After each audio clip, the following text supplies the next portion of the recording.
ऐसे पिता के समान है, जैसे माँ बाप का जो कर्ज है वो चुकाया जा सकता है, लेकिन जो आचार्य है, भगवान के जो दिव्य परिकर है, ऐसे महापुरुष जो होते हैं इस संसार में प्रकट होते हैं, तो वे समस्त लोग जीवों का उद्धार करते हैं। एक पर्टिकुलर माता पिता परिवार अपने परिवारजनों का उद्धार करने का सोचता है, ठीक है, और पुत्र को अच्छा बनाने का प्रयास है। लेकिन श्री प्रभुपाद जी उस माता पिता के समान है, जो पूरे संसार को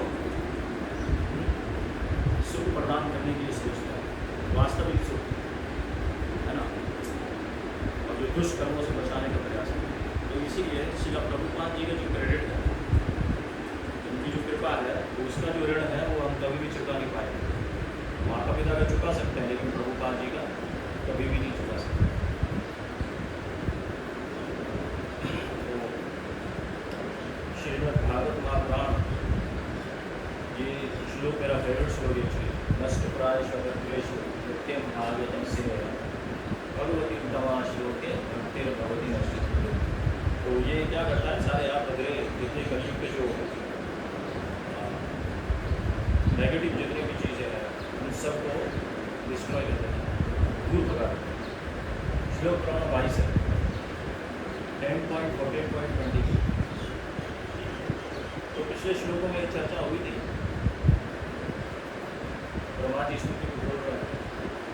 तो ब्रह्मा जी को जो भगवान ने मोहित किया था, वो वाली जब कृष्ण भगवान ने अपनी योग माया अचिंत्य शक्ति के कारण ब्रह्मा जी को जो मोहित किया, तो ब्रह्मा जी बिल्डर हो गए, परेशान हो गए, और ब्रह्मा जी ये समझ गए कि यही पूर्ण पुरुषोत्तम भगवान, वास्तविक पूर्ण पुरुषोत्तम भगवान। इसलिए भी ब्रह्मा जी की स्तुति, ब्रह्मा जी ने भगवान कृष्ण की स्तुति की, और उस स्तुति के अंदर वो अपनी प्यारे वाली बात है। तो वो कहते हैं कि आपने जब मुझे मोहित किया था तो 4 चीज़ें दिखाई दी। कौन सी 4 वस्तुएं? बछड़े, ब्रह्मा जी ने क्या चुराया था? बछड़े और ग्वाल सखा, ग्वाल बाल, ठीक है, ये चुरा कर ब्रह्मा जी ने अपने सत्य लोक में, ब्रह्मलोक में, वहाँ पर एक गुफा में छुपा दिया। और ये जो असंख्य क्वांटिटी के अंदर थे सारे सखागण और ग्वालबाल का बछड़े जो बर्ड्स, असंख्य क्वांटिटी के। यहाँ से एक बात ये समझ में आती है कि जो ब्रह्मलोक होगा वो कितना बड़ा होगा, है ना, उसकी गुफा कितनी बड़ी थी, जहाँ पर ब्रह्मा जी ने सारे बच्चों को और ग्वाल बाल सखाओं को छुपाया था, कितना बड़ा होगा, बहुत बड़ा स्थान, ठीक है, और एक साल तक छुपा गया था। तो फिर हम ब्रह्मा जी जब ये बात बोलते हैं भगवान की स्तुति में, ये मैंने सारे ग्वाल बाल बछड़े आके छुपा लिए थे, तो फिर आपने अपने ही शरीर से चतुर्भुज वाले, यानी नारायण के जो विस्तार है वो आपने एक्सटेंड किए अपने ही शरीर से, और वो भी उतनी ही क्वांटिटी में की जितने ग्वाल सखा थे, बछड़े थे, उतनी ही क्वांटिटी के। और बोला मैं उन नारायण रूपों की मैं स्तुति कर रहा था, मतलब वंदना करना मैंने शुरू कर दी जब भगवान ने प्रकट किए थे नारायण चतुर्भुज 4 आत्मा। तो ब्रह्मा जी कह रहे हैं कि मैं उसकी वंदना कर रहा हूँ, मैंने उनकी स्तुति करना शुरू कर दी जब आपने प्रकट किया। और चौथा जो वस्तु भगवान ने दिखाई थी ब्रह्मा जी को, वो अनलिमिटेड यूनिवर्स, ब्रह्मांड प्रकट किए, अनलिमिटेड यूनिवर्स ब्रह्मा जी ने प्रकट किया, ठीक है। तो ये 4 चीज़ें हैं ब्रह्मा जी को भगवान कृष्ण ने दिखाई, ठीक है। ब्रह्मा जी ने 2 चीज़ चुराई भगवान की, यानी 2 ग्वाल सखा और बछड़े, लेकिन 2 चीज़ एक्स्ट्रा दिखाई भगवान कृष्ण ने ब्रह्मा जी को।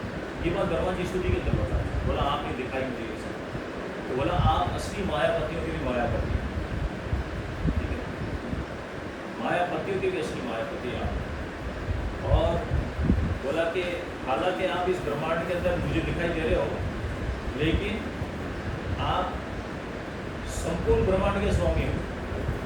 हालांकि आप इस ब्रह्मांड के अंदर हो, लेकिन ऐसे अनंत कोटि ब्रह्मांडों में आप स्वामी हो, ऐसे ब्रह्मा जी को। तो ब्रह्मा जी पिछले श्लोक में 4 नामों से उच्चारण करते हैं, भगवान की स्तुति करते हैं घुमन करके। तो घुमन जो है वो ब्रह्मांड को संबोधित किया गया। तो वास्तव में असली ब्रह्मांड के रचनाकार आप, मैं नहीं, ठीक है। असली घुमन करके भगवान को पुकारते हैं, आप ही असली ब्रह्मांड और सबके आश्रय हैं।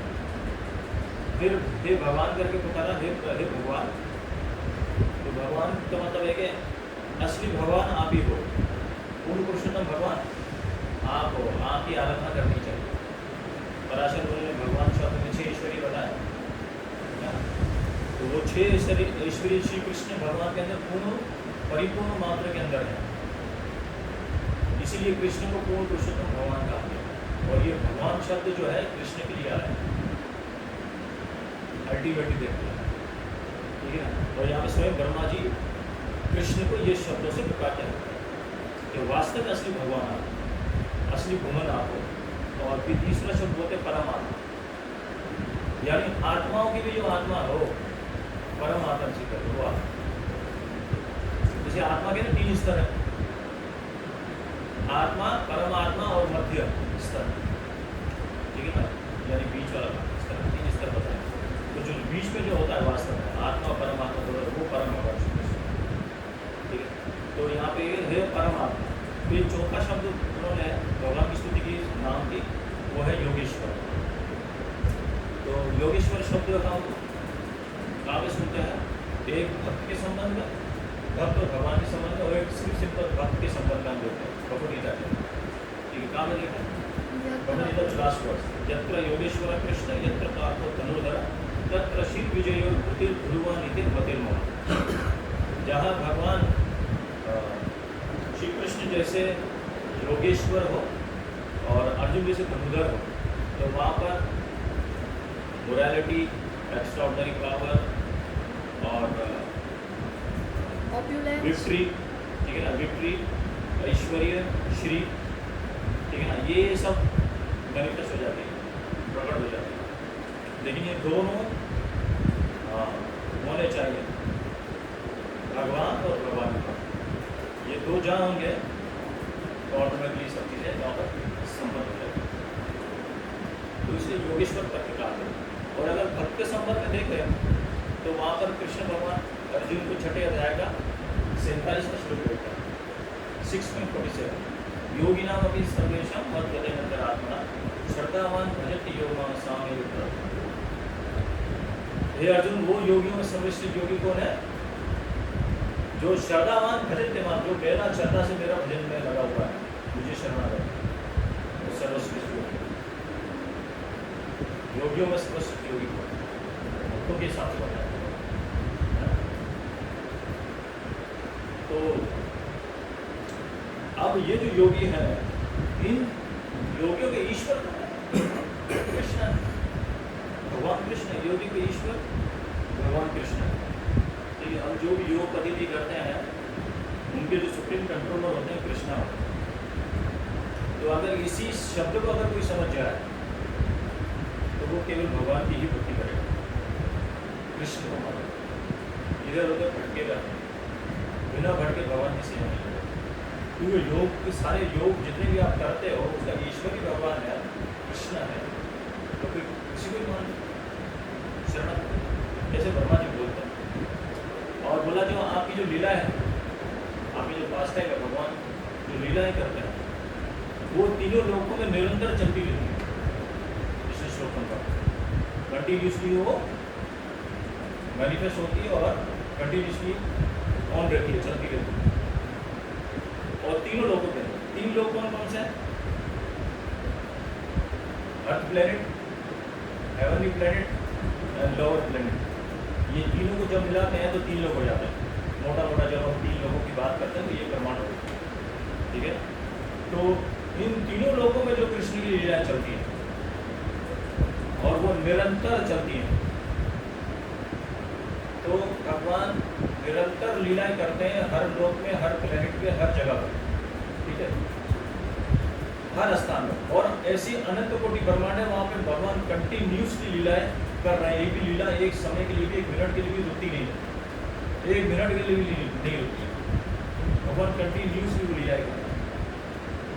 तो हम देख सकते हैं कि भगवान इतनी बड़ी असीम हस्ती कंटिन्यूसली लीलाएं भगवान की चल रही है। तो हम क्या कंपेयर करेंगे सोचिए, है ना।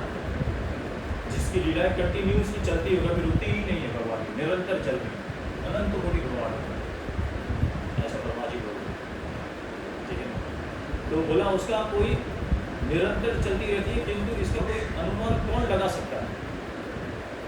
ब्रह्मा जी जैसा भी बिल्डर हो गया कि कोई अनुमान नहीं लगा सकता। आपकी लीलाएं कंटिन्यूसली हर ब्रह्मांड में चलती है।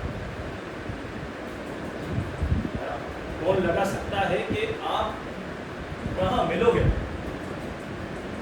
ऐसा ब्रह्मा जी। इसका कौन आइडिया लगाएगा कि प्रभु आपकी लीलाएं तो हर जगह पर, हर स्थान में, हर लोक में, हर जगह चल रही है, तो आप मिलोगे कहाँ। अब देखिए, इसको अगर देखना है तो द्वारका की लीला से हम देख सकते हैं। कृष्ण भगवान ने 16,108 कटर रानी से विवाह किया, और जिन जिन रानी से विवाह होता था सबको द्वारका लेकर आते थे। जो द्वारका लेकर आते थे तो द्वारका में भगवान विवाह समारोह होता था, ठीक है ना, सेरेमनी, मैरिज सेरेमनी। मैरिज करवाने के बाद फिर रहते थे भगवान, एक पति पत्नी का जो कर्तव्य होता है वो सारा भगवान डील करते थे। तो नारद मुनि एक्चुअली ब्रह्मचारी है, लेकिन नारद मुनि जाके ना भगवान की गृहस्था लाइफ देखने के लिए जाते हैं, और सबसे ज़्यादा लालयित हो, इंटरेस्ट हो कि भगवान गृहस्थी लाइफ में कैसे रहते, हाउस होल्डर लाइफ में। तो वहाँ पे नारद मुनि एक एक भवन के अंदर जब जाते हैं, महल में जाते हैं हर रानी के, तो वहाँ पे भगवान एट ए टाइम में अलग अलग एक्शन कर रहे हैं हर रानी के साथ। ये वाला जब नारद मुनि दृश्य देखा था, जैसे ब्रह्मा जी ने ये जो देखा, ये नारद मुनि ने भी देखा। नारद मुनि आश्चर्यचकित हो गए, अचंभित हो गए, ये तो हमारे प्रभु ही कर सकते, कृष्ण ही कर सकते। यानी एक समय में मल्टीपल एक्शन करते हैं। हम तो यही शब्दों को उच्चारण कर सकते हैं ना, अगर समझा जाए, एट ए टाइम एक ही समय अलग अलग एक्शन करना, ऐसा आप तो नहीं कर सकते। अगर आप यहाँ पे कथा सुन रहे हो तो इसी कथा ही सुनने का काम कर सकते हैं, या अगर खाना खा रहे हो तो खाना खाने का काम कर सकते हैं, है ना। हाथ से अपने मुँह में खाना खाने का काम कर सकते हैं, दूसरा काम नहीं कर सकते। लेकिन कृष्ण भगवान की ये है, यही बताया गया है, सकल इंद्रिया वो कुछ भी कर सकते, अपनी हर एक इंद्रिय से कुछ भी कर सकते। इसलिए भगवान के दिव्य शरीर, हमारी तरह नहीं, भौतिक शरीर नहीं, आध्यात्मिक शरीर।